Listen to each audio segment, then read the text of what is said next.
everyone, welcome back to Sunny Life channel. Thank you so much guys for tuning in. I'm here to update you of what is going to happen on the river from the 29th to the 2nd of April 2021 on Monday. Cobra, Mabuto and Kabzela managed to get into another tricky situation or sticky situation, but this time they may have bitten off more than they can chew. There is renewed sense of peace in the Tekana mansion, but trouble is brewing as Lindiwe and Zolani reignite their plotting. Zoli takes his wife Lindiwe away on a couple's weekend, but it's going to cost them more than their marriage can afford.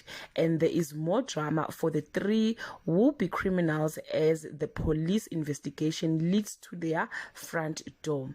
Guys, this is all I have for today. You can leave your comment below and share your opinion. Bye.